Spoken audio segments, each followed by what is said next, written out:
வணக்கம். விஜயை கழட்டிவிடும் காங்கிரஸ், மீண்டும் திமுகவுடன் கூட்டணி. அகில இந்திய காங்கிரஸ் அதிரடி முடிவு உறுதி செய்த திருமாவளவன். ஏதோ வாய்க்கு வந்ததை பேசுறேன் அப்படின்னு சொல்லவே கூடாது. அதற்கான ஆதாரத்தை இந்த வீடியோவில் கொடுக்க போறேன்.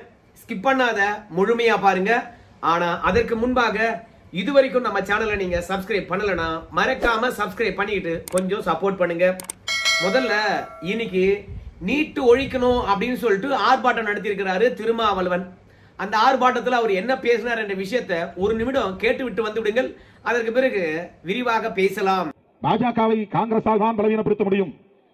அந்த காங்கிரஸ் பாஜகவை பலவீனப்படுத்தக்கூடிய அளவுக்கு வலிமை பெற்றிருக்கவில்லை என்கிற இருமாப்போடு இருந்த பாஜகவினருக்கு நீ பிஜேபி என்றால் நான் சிஜேபி என்று ஒரு புதிய இயக்கம் உச்ச நீதிமன்ற தலைமை நீதிபதியின் தயவால் உருவாகி இருக்கிறது.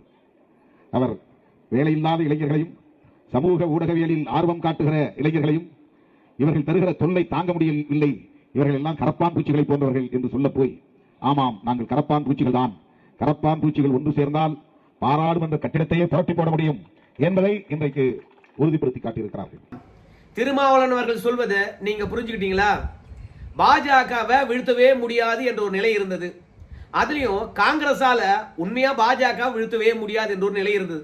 கண்ணு கெட்டிய தொலைவு வரைக்கும் பாஜக எதிர்ப்பதற்கு ஆளே இல்லை என்ற எண்ணம் இருந்தது. ஆனால் இன்னைக்கு சிஜேபி ஆனது பாஜகவை வீழ்த்த முடியும், அதுல வெற்றியும் கண்டிருக்கிறோம் என்று நிரூபித்திருப்பதனால இன்னைக்கு மாநில கட்சிகள் ஒட்டுமொத்தமாக சிஜேபி பின்னாடி நிக்குதான். அதனால காங்கிரஸ் அகில இந்திய அளவுல தனித்து நிற்கிறதா. அதிமுகவை வீழ்த்துவதற்கு திமுக தான், திமுகவை வீழ்த்துவதற்கு அதிமுக தான். ஆனா இவை இரண்டையும் சேர்த்து வீழ்த்துவதற்கு தவேகா வந்த மாதிரி இன்னைக்கு பாஜக காங்கிரஸ் இரண்டையும் வீழ்த்துவதற்கு சிஜேபி வந்திருக்குது அப்படின்னு மாநில கட்சிகள் எல்லாம் நம்புகின்றதாம்.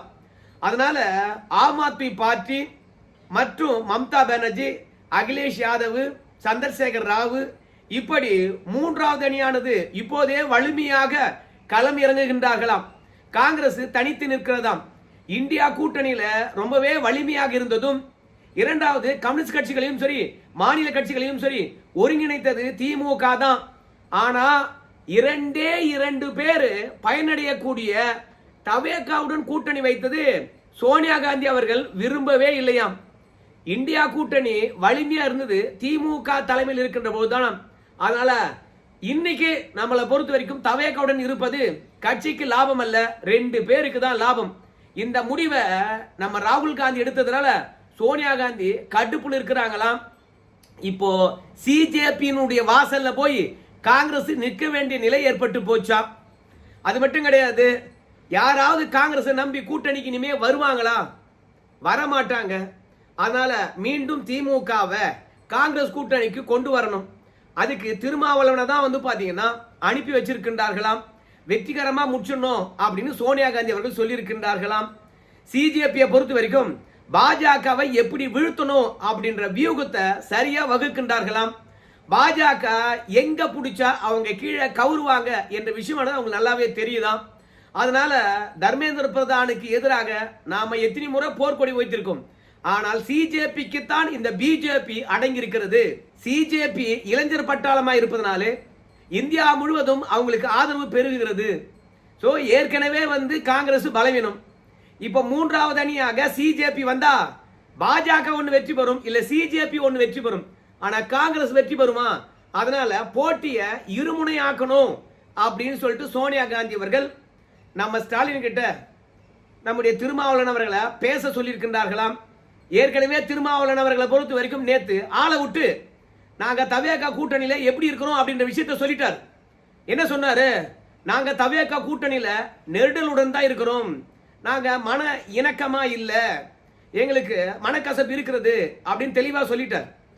ஏன்னு கேட்டீங்கன்னா நம்ம திருமாவளவனுடைய அஜெண்டா நீட்டு ஒழிக்கப்பட வேண்டும் என்பது. ஆனா ஆளுங்கட்சியா இருக்கக்கூடிய தவேகா போராட்ட காலத்துக்கு வர முடியுமா? இந்திய அரசியலமைப்பு சட்டப்படி ஆளுங்கட்சியானது மத்திய அரசாங்கத்தை எதிர்த்து போராடக்கூடாது, மத்திய அரசாங்கத்தின் திட்டத்தை எதிர்த்து போராடக்கூடாது, சுப்ரீம் கோர்ட்டை எதிர்த்து அதனுடைய தீர்ப்பை எதிர்த்து ஆளுங்கட்சி போராடக்கூடாது, சட்டபூர்வமான வழிகளைத்தான் காணணும்.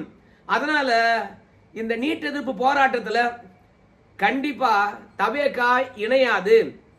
ஏன்னா பாஜக வீழ்த்துவது இந்த நீட்டு மூலம்தான் அப்படின்னு திமுகவும் நம்புதான், சிஜேபி நம்புறாங்க, திருமாவளவன் அவர்களும் நம்புறாங்க. இப்ப தர்மேந்திரன் பிரதான் அவர்களை வந்து பாத்தீங்கன்னா பதவி விலக செஞ்சுட்டாங்க. அப்புறம் நீட்டை வச்சு எப்படி பாஜக வீழ்த்த முடியும் அப்படின்னு சொல்லிட்டு நீங்க கேட்கலாம். இன்னைக்கு சிஜேபி ஆனது ஆரம்பித்து விட்டது பாஜகவுக்கு குடைச்சல் கொடுப்பதற்கு. எப்படின்னு கேக்குறீங்களா? பாஜக ஆளுகின்ற மாநிலத்தில் எல்லாம் வந்து சிஜேபி காரங்களை விரட்டி விரட்டி கைது செய்கின்றார்கள். எழுத்துப்பூர்வமா நீங்க வந்து என்ன வாக்குறுதி கொடுத்தீங்க? போராட்ட களத்தில் கலந்து கொண்டவர்கள் யாரையும் கைது பண்ணக்கூடாது, அவங்க குற்றச்செயல் செய்யவில்லை, குற்றச்செயல் செய்ய காவல்துறை தான் தூண்டியது. அப்ப நடவடிக்கை காவல்துறை மீது இருக்கணுமா இல்ல எங்க கட்சிக்காரங்க மீது இருக்கணுமா? அதனால மீண்டும் நாங்க போராட்ட களத்துக்கு வரணுமா வரக்கூடாது என்பதை பிஜேபி தான் இப்ப முடிவு பண்ணணும். இன்னைக்கு எங்க ஆளெல்லாம் வந்து பாத்தீங்கன்னா மேற்கு வங்காளம், அசாம், பீகார், உத்தரப்பிரதேசம் போன்ற இடங்கள்லாம் விரட்டி விரட்டி கைது பண்றாங்க. அவர் கைது பண்றவங்கள நீங்களா வெளியே விட்டுருங்க. ஆனால் நாங்க வழக்கறிஞரை வச்சு அவங்களை வெளியே கொண்டு வந்தோம்னு வச்சுங்களேன், மீண்டும் நாங்க ஜந்தர் மந்தர்ல உட்காருவோம். அதுக்கப்புறம் உங்க பாடு அப்படின்னு சிஜேபியினுடைய நிர்வாகிகள் ஒட்டுமொத்த பேர் இன்னைக்கு மிரட்ட விட்டுருக்காங்க. ஆனால் ராகுல் காந்தியை பொறுத்த வரைக்கும் நாடாளுமன்றத்தை முடக்குகின்றார்.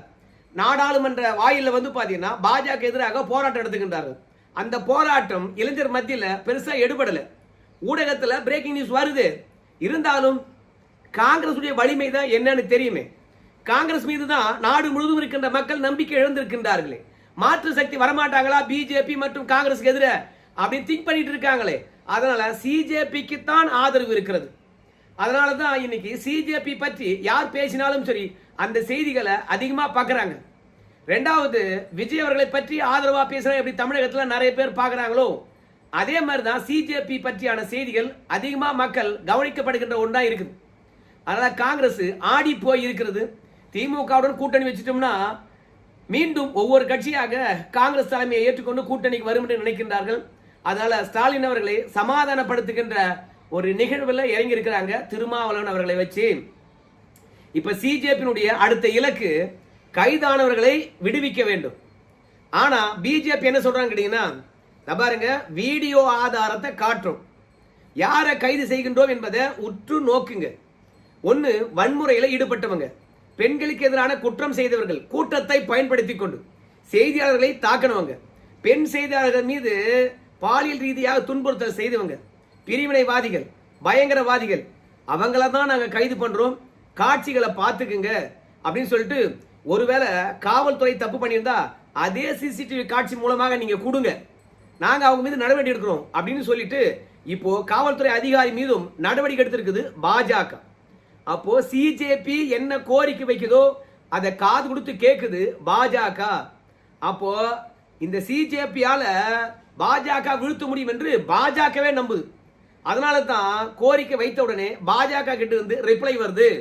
ஆனா காங்கிரஸ் என்ன கோரிக்கை வைக்குது, ஆர்ப்பாட்டம் பண்ணுது. இப்ப மோடி அவர்கள் மன்னிப்பு கேட்கணும், நீங்க மாணவர்களை வஞ்சித்து விட்டீர்கள் அப்படின்னு என்னென்னவோ சொல்லி பார்க்கறாங்க. ஆனா எதனா வேலைக்கு ஆகுதா? அதனால சிஜேபியினுடைய அடுத்த திட்டம் என்ன தெரியுமா? நிதின் கட்கரி அவர்களை தீர்த்து கட்டுவதே. எப்படி தர்மேந்திர பிரதான் அவர்களை பதிவிட்டு போக சொன்னாங்களோ இப்போ நிதின் கட்கரி அவர்களை குறிவைத்திருக்கின்றார்கள். நிதின் கட்கரி மட்டும் பதிவை ராஜினாமா பண்ணிட்டான்னு வச்சுங்களேன், அப்புறம் பாஜக பலவீனமாகி போயிடுச்சு. சாதாரண போராட்டத்துக்கே வந்து பாஜக அடி பண்ணி இருக்குது என்றால் அப்புறம் நாம ஏன் அந்த ஆட்சி அகற்ற முடியாது என்ற எண்ணம் எல்லா கட்சிகளுக்கும் வந்து. ரெண்டாவது, சிஜேபி பின்னாடி திமுக போய் நிக்குதே கண்டி காங்கிரஸ் பின்னாடி போய் நிக்கல.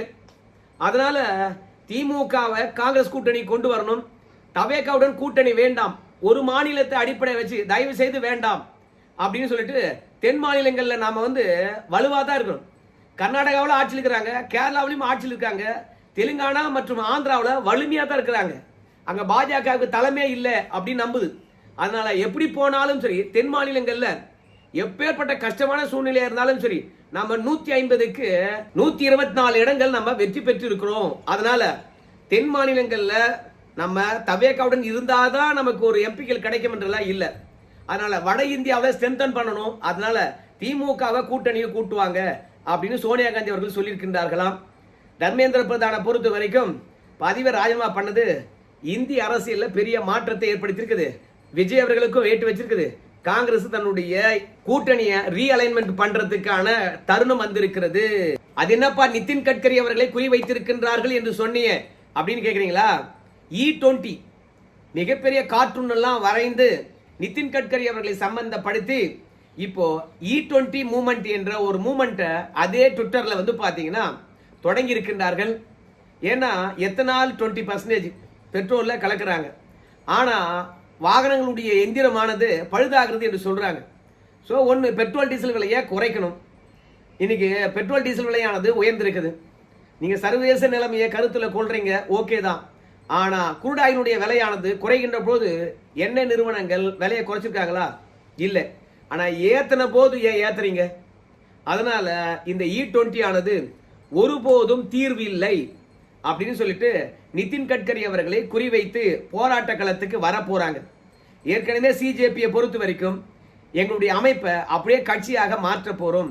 இளைஞர்கள் வந்து ஒரு புதிய மாற்றத்தை எதிர்பார்க்கின்றார்கள். அந்த எதிர்பார்ப்பை நாங்க பொய்யாக்க விரும்பல. அடுத்தது ஆளுங்கட்சி கிட்ட 5 கோரிக்கை கொண்ட மனுவை கொண்டு வந்து கொடுக்க போறோம். அதை ஏற்றுக்கொண்டு செயல்படுத்த வேண்டும். நாட்டின் நலன் சார்ந்த விஷயங்களாகத்தான் அது இருக்கும் அப்படின்னு வந்து சிஜேபி கோரிக்கை வைத்து விட்டுத்தான் போராட்டத்தையே வந்து பாத்தீங்கன்னா வாபஸ் பெற்றார்கள்.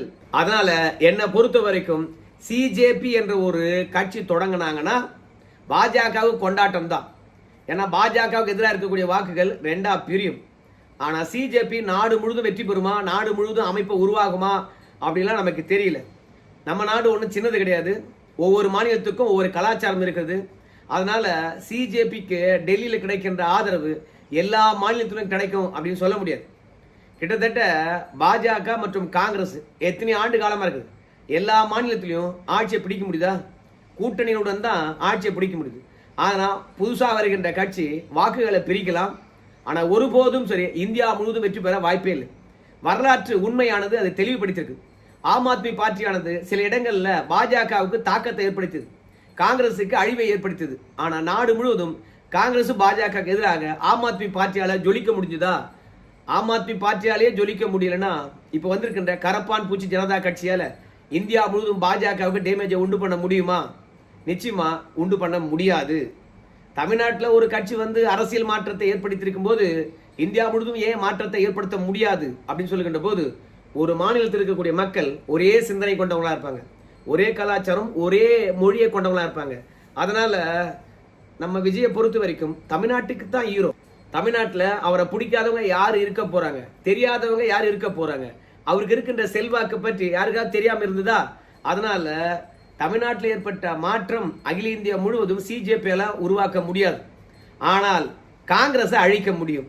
அதனால தான் திருமாவளவன் அவர்களை இறக்கி ஏம்பா யாரை வீழ்த்துவாங்கன்னு சொல்லிட்டு வரலாற்றில் நம்ம நினைச்சிட்டு இருந்தோமோ, இன்னைக்கு புதுசா ஒரு ஆள் வந்து வீழ்த்த முடியும் என்பதை நிரூபிச்சிருக்கிறாங்க.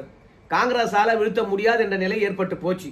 அதனால எல்லாருமே சிஜேபி பின்னாடி போறாங்க அப்படின்றத நம்ம திருமாவளவன் அவர்களை அழுத்தம் திருத்தமா சொல்லிட்டார். அதனால தவேகாவுடன் காங்கிரஸ் இருப்பது தேவையற்ற ஒன்று. தவேகாவுடன் காங்கிரஸ் இருக்கணும்னா திமுக அகில இந்திய அளவில் இந்தியா கூட்டணியில இருக்கணும். எப்படியாவது முயற்சி பண்ணுங்க அப்படின்னு சோனியா காந்தி அவர்கள் சொல்லியிருக்கின்றார்களாம். இன்னைக்கு காலையில ஸ்டாலின் இடத்துல சோனியா காந்தி அவர்கள் பேசியிருப்பதாக தெரிகிறது. என்னென்ன விட்டமின்ஸ் வேணும், இல்ல நாடாளுமன்றத்தில் உங்களுடைய கோரிக்கை என்னென்ன, எல்லாவற்றுக்கும் காங்கிரஸ் இணைந்து போராடும் அப்படின்னு சொல்லிட்டு சோனியா காந்தி அவர்கள் உறுதியளித்திருக்கின்றார்களாம். ப. சிதம்பரத்திலிருந்து பல பேர் முயற்சி பண்ணிட்டாங்க திமுக காங்கிரஸ் கூட்டணி. ஆனா திமுக ஒரே அடியா சொல்லிடுச்சு, துரோகிகளை மீண்டும் கூட்டணியிலே சேர்ப்பது கிடையாது. பார்லிமெண்ட்டை எல்லாவற்றிலும் தனித்தே போராடுங்க, ஆனா ஒருபோதும் காங்கிரசுடன் சேர்ந்து போராடாதீங்க. கரப்பான் பூச்சி ஜனதா கட்சியுடன் சேர்ந்து போராடின திமுக இப்போ அகிலேஷ் யாதவுடன் சேர்ந்துக்கிட்டு, உத்தவ் தாக்கரேவுடன் சேர்ந்துக்கிட்டு, மம்தா பானர்ஜியுடன் சேர்ந்துக்கிட்டு, ஸோ மாநில கட்சிகள் ஒன்று சேர்ந்து இப்போ இன்னைக்கு பாஜக எதிராக போராடுறாங்களே கண்டி காங்கிரசுடன் இணையவே இல்லை. ஸோ காங்கிரசுடன் இணைந்து போராட காரணத்தினால நாடாளுமன்றத்திலும் சரி காங்கிரசுடைய குரலானது வலிமையாக ஒழிக்க முடியல. அதனால காங்கிரஸை பொறுத்த வரைக்கும் ஏன்பா 2029 எங்கேயோ இருக்குது, அது வரைக்கும் கூட்டணியில் இல்லை என்றால் கூட பொது பிரச்சனைக்காக காங்கிரஸ் திமுக இணைந்து போராடலாம். தயவு செய்து காங்கிரஸ் மீது எதிர்மறையான எண்ணத்தை விட சொல்லுங்க அப்படின்னு திருமாவளவன் கிட்ட சொல்லி அனுப்பிச்சிருக்காங்களா? பார்க்கலாம். திருமாவளவன் அவர்களை பொறுத்த வரைக்கும் திமுக மற்றும் காங்கிரஸ் உறவை மீண்டும் உருவாக்குறாரா இல்லையா என்று சொல்லிட்டு நன்றி நண்பர்களே.